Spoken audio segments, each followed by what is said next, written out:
sahabat, makanan akan lebih nikmat jika ditambahkan dengan saus tomat. Penikmat makanan seperti bakso, mie ayam, jamak memakai saus tomat sebagai pelengkap hidangan mereka.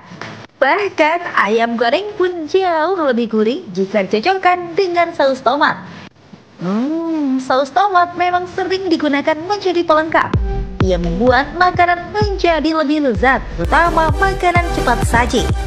Tapi tak hanya sebagai pelengkap makanan saja, tapi mitosnya saus tomat memiliki manfaat baik bagi kesehatan. Benar nggak sih? Katanya saus tomat dapat menangkal radikal bebas lantaran mengandung antioksidan tinggi. Nah, jangan hanya katanya, tapi cari faktanya di segmen kali ini bersama Dr. Louis Kartika, spesialis gizi klinik. Mengkonsumsi makanan yang mengandung antioksidan tinggi tentu memiliki manfaat baik untuk kesehatan. Salah satunya dapat terhindar dari radikal bebas dan juga virus. Fakta atau mitos ya kalau saus tomat mengandung antioksidan tinggi?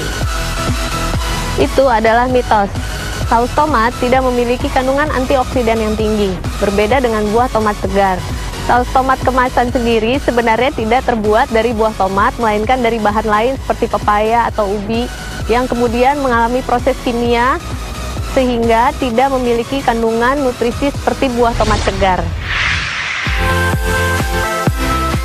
Di tengah pandemi yang melanda Indonesia, menjaga kesehatan tentu menjadi hal yang harus dilakukan, terlebih kesehatan paru-paru. Menghindari paparan asap dan juga berolahraga tentu menjadi salah satu aktivitas yang harus diperhatikan. Asupan makanan yang dikonsumsi juga harus diperhatikan. Nah, bagaimana dengan saus tomat? Karena mitosnya saus tomat membantu melindungi paru-paru. Benarkah? Apa ya kata Dr. Louis? Itu adalah mitos. Saus tomat tidak memiliki kandungan nutrisi yang dapat menunjang atau melindungi fungsi paru. Untuk menunjang fungsi paru, sebaiknya berhenti merokok, olahraga teratur, dan makan makanan bergizi.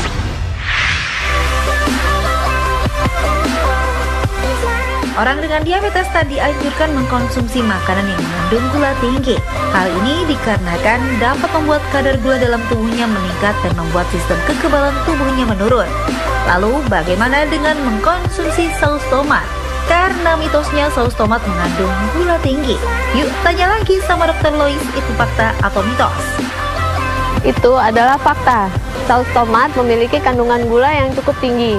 Dalam 1 sendok saus tomat terdapat 4 gram kandungan gulanya. Sementara rekomendasi asupan gula per hari adalah 25-50 gram per harinya. Jadi sebaiknya asupan konsumsi tomat tidak berlebihan. Memiliki riwayat dengan keluarga hipertensi tentu membuat Anda harus menjaga asupan makanan yang Anda konsumsi. Makanan yang mengandung lemak tinggi dan juga gorengan tentu menjadi makanan yang harus dihindari. Nah, bagaimana ya dengan saus tomat? Karena mitosnya orang dengan hipertensi tak boleh mengkonsumsi saus tomat. Itu fakta atau mitos? Itu adalah fakta. Kandungan natrium atau garam di dalam saus tomat cukup tinggi. Dalam 8 sendok makan saus tomat terdapat 1 sendok teh garam. 1 sendok teh garam itu sesuai dengan rekomendasi harian atau batas aman konsumsi garam kita dalam sehari. Jadi bagi penderita hipertensi sebaiknya tidak mengkonsumsi saus tomat kemasan, tapi jika ingin mengkonsumsi saus tomat sebaiknya buatan sendiri atau homemade.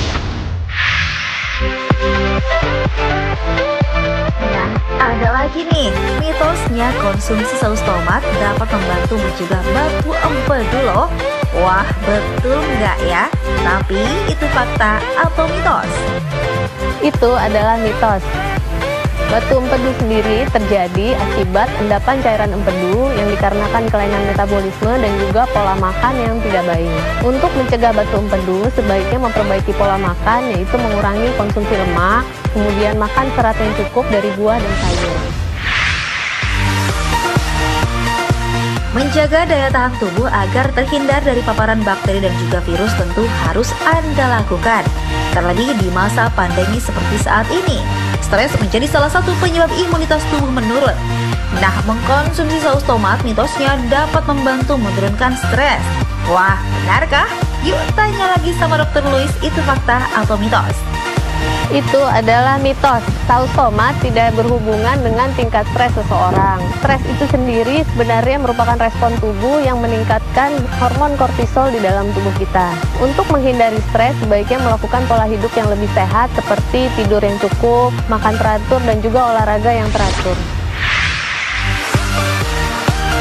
Hilangnya nafsu makan dapat membuat masalah kesehatan. Nah, mitosnya konsumsi saus tomat dapat meningkatkan nafsu makan. Benarkah itu fakta atau mitos? Itu adalah fakta. Saus tomat kemasan dibuat dengan berbagai proses kimia dan juga ditambahkan zat kimia dan juga penguat rasa sehingga dapat menambah nafsu makan.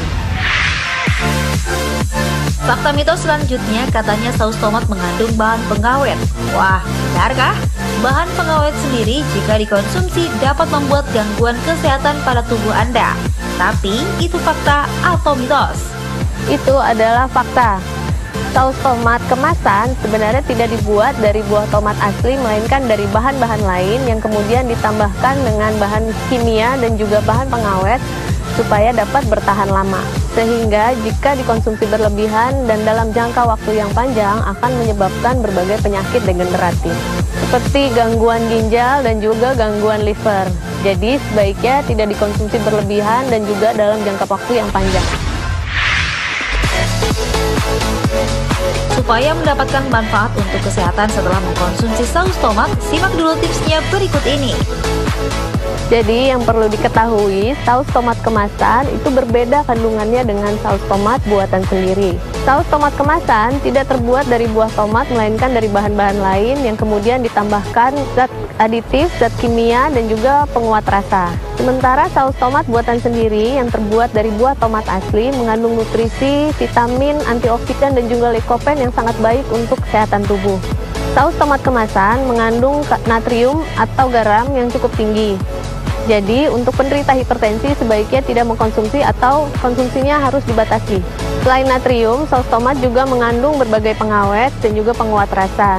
Jadi, asupannya sebaiknya dibatasi, yaitu 1-2 sendok makan per hari.